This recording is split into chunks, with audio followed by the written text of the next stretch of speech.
الرحمن الرحیم یا ایھا الذین آمنوا اجتنبوا کثیرا من الظن صدق اللہ العظیم۔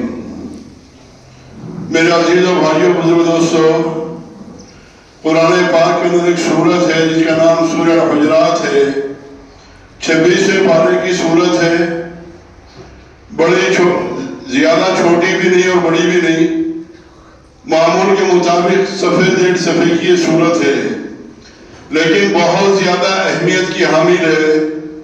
اس سورت کے اندر اللہ تبارک و تعالیٰ نے کم بیش 5 مرتبہ راست ایمان والوں کو یا ایھا الذین آمنوا کہہ کر مخاطب کیا ہے، اور یہ سورت اپنی اصلاح کے لیے، اپنے خاندان کی اصلاح کے لیے اور معاشرے کی اصلاح کے لیے، ملک کی اصلاح کے لیے بہت زیادہ اہمیت رکھتی ہے۔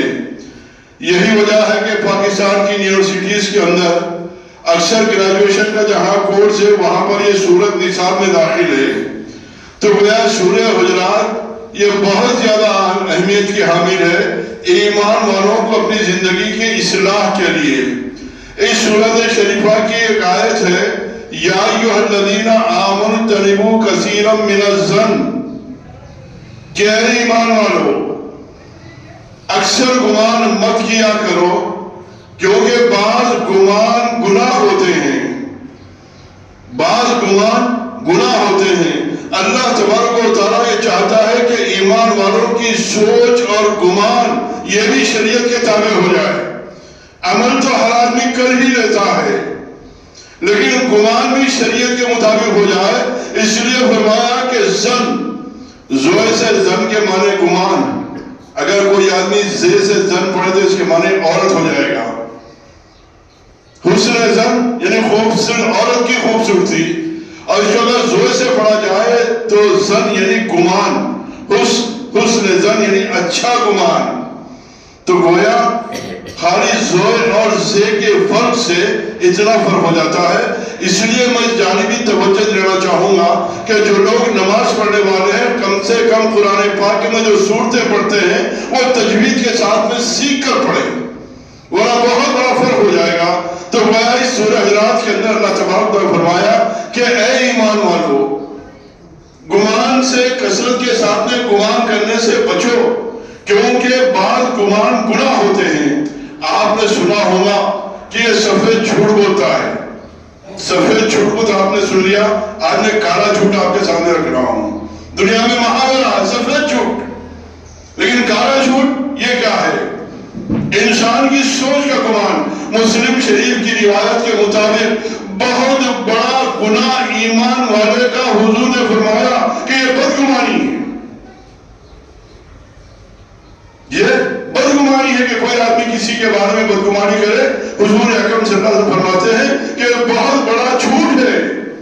زبان کے جھوٹ سے تو بہت سے ایمان والے بچ جاتے ہیں، نمازی اور دیندار بن جاتے ہیں، لیکن یہ جھوٹ ایسا ہے کہ اس سے بہت کم نمازی بھی بچتے ہیں۔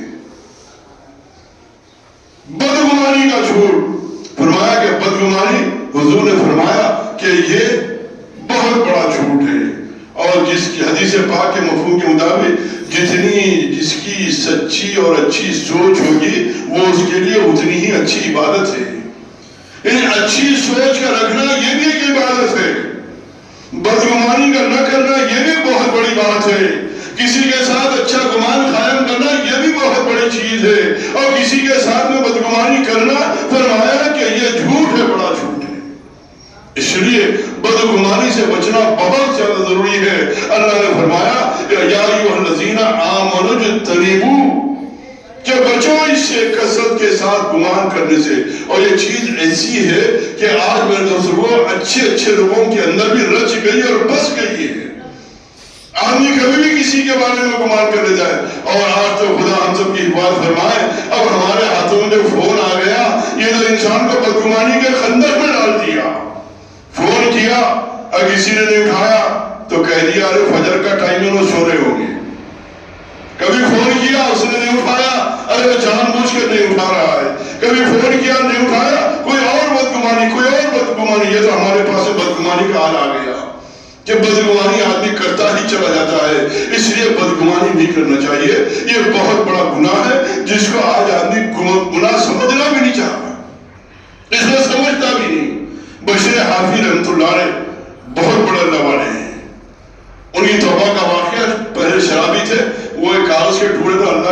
لکھا ہوا تھا، تفصیلی واقعہ اس واقعے میں جانے کا نہیں.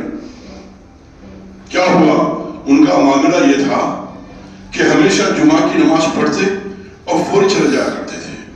بغداد کے سارے لوگ ان کی تعظیم کرتے، ادب کرتے، بہت بڑے اللہ والے ہیں. حتیٰ کہ ان کی محبت جانوروں کے اندر اتنی تھی کہ جس راستے سے بشر حافی گزرتے بغداد کی زمین پر جانور پلید نہیں کرتے. اگر کرتے تو زمین شق ہو جاتی، زمین شق ہو جاتی اور وہ پلیدی اندر چلے جاتی. جیسے حدیث پاک کے آتا ہے کہ حضور اکرم صلی اللہ علیہ وسلم جہاں ضرورت سے فارغ ہوتے تھے تو زمین شق ہو جاتی تھی اور ساری چیز صاف ہو جاتی تھی اور وہاں سے خوشبو آیا کرتی تھی کستوری کی. تو اسی طرح بشر حافی رحمۃ اللہ کے راستے سے گزرتے تو جانور گندگی بھی نہیں کرتے تھے، تو جمعہ کی نماز پڑھتے، سنت نوافل پڑھے بغیر چلے جایا کرتے تھے. سارے بغداد کے لوگ ان کی قدر کر رہے ہیں، لیکن ایک بہت بڑے تاجر تھے، مالدار آدمی، ہمیشہ ان کے خلاف میں بولا کرتے. بہت سے لوگوں نے سمجھا کہ بھائی بہت بڑے اللہ والے ہیں، ان کے بارے میں کچھ مت کہا کرو، بدگمانی مت کیا کرو. کہا کہ نہیں، بڑے اللہ والے ہوں گے تو ہوں گے، لیکن یہ کیسے ہو سکتا، یہ معاملہ ان کا. اب جب بہت سے لوگوں نے سمجھا تو اس تاجر نے سوچا کہ چلو آج میں دیکھ ہی لیتا ہوں کہ ان کا معاملہ کیا ہے. جیسے جمعہ کی نماز ہوئی، بشر حافی رحمۃ اللہ علیہ گھر کے مسجد کے باہر نکلے اور جانے لگے تو تاجر بھی چھپتے چھپاتے ان کا پیچھا کرنے لگا. کیا دیکھتا ہے کہ بشر حافی رحمۃ اللہ علیہ نان والے کی دکان پہ، نہیں روٹی والے کی دکان پہ روٹی خریدا. اوہو، حضرت والا کو بھوک اتنی سارا ستا رہی تھی کہ سنت نوافل بھی چھوڑا، روٹی کھانے کے لیے نکل گئے. اچھا ایسی بات ہے. پھر بدگمانی، پھر آگے بڑھے، کباب کی دکان پر گئے، کباب، اوہو یہ عمر اور کباب، یہ ذائقہ، یہ مزہ. پھر بدگمانی. کہا کہ دیکھو اب بجائے گھر کی طرف جانے کے کسی جنگل کے راستے پر. یہ تو اتنے بڑے اللہ والے ہیں کہ مریدوں کے سامنے تو یہ کہتے کہ میں روزے سے اکثر رہتا ہوں، اب تو سبزے زار پر جائیں گے اور شبا روٹی اور کباب کھائیں گے اور اس کے بعد میں کہیں گے کہ میں تو بس بہت اللہ والا ہوں. اب بدگمانی پہ بدگمانی، اب پیچھا کرتے کرتے جنگل میں بھی پیچھا کیا. بشر حافی رحمۃ اللہ علیہ وہ کباب روٹی لے کر جا رہے ہیں. جانے کے بعد دیکھا کہ جنگل کے اندر ایک چھوٹی سی جھوپڑی ہے، باہر سے دروازہ لگا ہوا ہے. دروازے کی کنڈی کو کھولا، بشر حافی اندر چلے گئے اور یہ تاجر جو بڑا تھا بدگمانی دیکھنے لگا کہ آخر ہوتا کیا ہے. دیکھا کہ فارغ زدہ شخص ہے، لیٹا ہوا ہے. فوری گئے، پانی لیا، اس کو منہ ہاتھ دھلایا، صاف کرایا اور اس کے بعد میں روٹی کباب کھلایا. کہا کہ بابا آج جمعہ تھا، دیر ہوگی مجھے آنے میں، معاف کر دینا، کیونکہ جمعہ کی نماز پڑھ کر میں تمہارے پاس آیا اس لیے مجھے دیر ہوگی، معاف کر دینا، معاف کر دینا. کہتے جا رہے اسے روٹی کھلاتے جا رہے. وہ شخص کہنے لگا کہ حضرت میرا پیچھا چھوڑ دو، میں تو فرش ہو گیا، مجھے چھوڑ دیے. 14 سال کا عرصہ ہو گیا تم یہی کر رہے ہو کہ روز آتے ہو کھلاتے ہو، روز آتے ہو کھلاتے ہو، اور جمعہ ہے، جمعہ کو دیر سے آتے ہو تو معافی مانگتے ہو. میرے اپنوں نے تو میرا ساتھ چھوڑ دیا، تم میرا پیچھا کیوں کر رہے ہو؟ کہا کہ بابا دراصل بات یہ ہے کہ بغداد کے سارے انسان جو مجھے عزت کرتے ہیں اور تاکہ میری محبت جانوروں کے دل میں بھی اللہ نے ڈال دی ہے، وہ کسی اور وجہ سے نہیں بلکہ تمہاری محبت میرے دل میں تمہاری خدمت کرتا ہوں، اللہ نے اس لیے مجھے مرتبہ دیا ہے. جیسے ہی بشر حافی رحمۃ اللہ نے باہر نکلے، وہ تاجر جو کھڑا ہوا تھا ادب کے ساتھ میں ہاتھ جوڑ کے، حضرت مجھے معاف فرما دیجئے، میں تو کچھ سمجھ رہا تھا کچھ نکل گئے. اس لیے ہر چمکتی چیز ہیرا نہیں ہوتی، ہر کالی چیز کوئلہ نہیں ہوتی، حقیقت کچھ اور ہوتی ہے. کہا کہ حضرت مجھے معاف کر دیجئے، میں کچھ اور سمجھ رہا تھا، اب تب تو آپ کے بارے میں ایسے سوچا کرتا تھا، آج میں معافی چاہتا ہوں، مجھے بھی اپنے حلقہ ادارت میں داخل کر لیجئے. کہا کہ نہیں، میں تجھے نہیں داخل کروں. ڈر گیا، ارے میں نے تجسس اتنا زیادہ کیا، بدگمانی کی، اس لیے شاید حضرت والا مجھے اپنی سرپرستی میں اور اپنی بیعت میں لینا نہیں چاہ رہے ہیں. کہا کہ میں تجھے داخل نہیں کروں گا. کہا کہ حضرت معاف فرما دیجیے، جو کچھ ہو میں معافی چاہتا ہوں. کہا کہ نہیں، ایک بات کا تو وعدہ کر، اس کے بعد میں تجھے بیعت کروں گا. کہا کہ ہر بات کے لیے تیار ہوں، بتائیے کیا وعدہ. کہا کہ جو کچھ تم نے دیکھا ہے میری زندگی میں کسی کو نہیں بتانا، جو کچھ تم نے دیکھا ہے میری زندگی میں کسی کو نہیں بتانا. اگر اس بات کا وعدہ کرتا ہے تو میں تیرا ہاتھ اپنے ہاتھ میں لینے کے لیے تیار ہوں. وعدہ کیا اور آج کا خدمت مندوں کے اندر شامل ہوا. تو گویا کسی معاملے میں بدگمانی کرنا یہ بہت بڑا جھوٹ ہے، اس لیے بدگمانی سے بچنا ہر ایک کے لیے ضروری ہے، ورنہ میرے دوستو انسان سارے اعمال کے کرنے کے باوجود اس بدگمانی کے گناہ کی وجہ سے روحانی اعتبار سے بہت پیچھے رہ جاتا ہے۔ ہمارا معاملہ کیا، بڑے بڑے اللہ والے اس معاملے میں بڑے پریشان ہوا کرتے۔ جنید بغدادی کو کون نہیں جانتا؟ غوث پاک رحمۃ اللہ علیہ سے تقریباً 250 سال پہلے کے بڑے بزرگ، اور سید طائفہ جنہیں کہا جاتا ہے، بہت اونچا ولایت اور روحانیت کے اندر مقام و مرتبہ۔ ایک دن دوپہر کا وقت اپنے گھر میں آرام کر رہے ہیں، کوئی سائل آیا سوال کرنے کے لیے، فوری اٹھا، جو کچھ دینا تھا دے دیا۔ جیسے ہی باہر نکلے تو دیکھا کہ آدمی تو، میں تو سمجھا کوئی فقیر مانگنے والا آیا ہوگا، یہ تو ہٹا کٹا بہترین آدمی ہے۔ خیر چلو مانگ رہا ہے، جو دینا ہے دے دیا۔ دینے کے بعد گھر میں آ کے سوچے کہ بھئی آدمی تو صحت مند ہے، سوال کرنے کے بجائے کیا ہی بہتر ہوتا کہ یہ محنت مزدوری کر لیتا، کما لیتا۔ اللہ نے راستے کئی محنت مزدوری کے رکھے ہیں، لیکن اس سوال کا دروازہ عجیب کھول لیا، تو عجیب معاملہ ہے اس کا۔ یہ سوچتے ہوئے لیٹ گئے۔ جیسے نیند لگی، بڑے بڑے ہوتے ہیں، بڑوں کا مقام بھی بہت بڑا ہوتا ہے۔ جیسے نیند لگی، خواب میں کیا دیکھا کہ میدان حشر برپا ہو گیا، میدان حشر برپا ہو گیا، اور دو فرشتے حضرت جنید بغدادی رحمۃ اللہ علیہ کے پاس میں آئے، اور ایک تشت ہے اور اس میں گوشت رکھا ہوا ہے، ان سے خون ٹپک رہا ہے۔ کہا کہ لو یہ کھاؤ، لو یہ کھاؤ، لو یہ کھاؤ۔ یہ پریشان ہو گئے، کہا کہ مجھے تم نہیں پہچانتے، میں کون ہوں؟ جنید ہوں۔ کہا کہ ہاں تمہارے لیے ہم یہ لائے ہیں، یہ کچا گوشت ہے، اسے خون ٹپک رہا ہے، کھاؤ کھاؤ۔ جیسے فرشتے کہنے لگے، کہا کہ کون سا گناہ میں نے کیا ہے، مجھے یہ چیز پیش کی جا رہی ہے، آخر کیا غلطی ہو گئی مجھ سے، کیا بات ہوئی؟ کہا کہ ابھی تھوڑی دیر پہلے ایک آدمی آیا تھا اور سائل بن کر آیا تھا، اور تم نے اسے دیا، لیکن تم نے اس کے ساتھ میں بدگمانی کی ہے، اس گناہ کی یہ سزا ہے۔ فوری ہڑبڑا کر اٹھ گئے، پریشان ہو گئے، دل کا اطمینان چین سکون ختم ہو گیا۔ فوری گھر سے نکلے، دوڑے، آخر وہ سائل کہاں ہے کہاں ہے، تلاش کرتے کرتے اس آدمی کے پاس پہنچے اور جا کر معافی چاہنے لگے۔ میں نے چور سمجھانا، ڈاکو سمجھانا، بدماش سمجھانا، برا سمجھا، بس ایک غلطی میرے سے ہو گئی تھی، تو مجھے معاف کر دے، معاف کر دے، معاف کر دے، معاف کر دے۔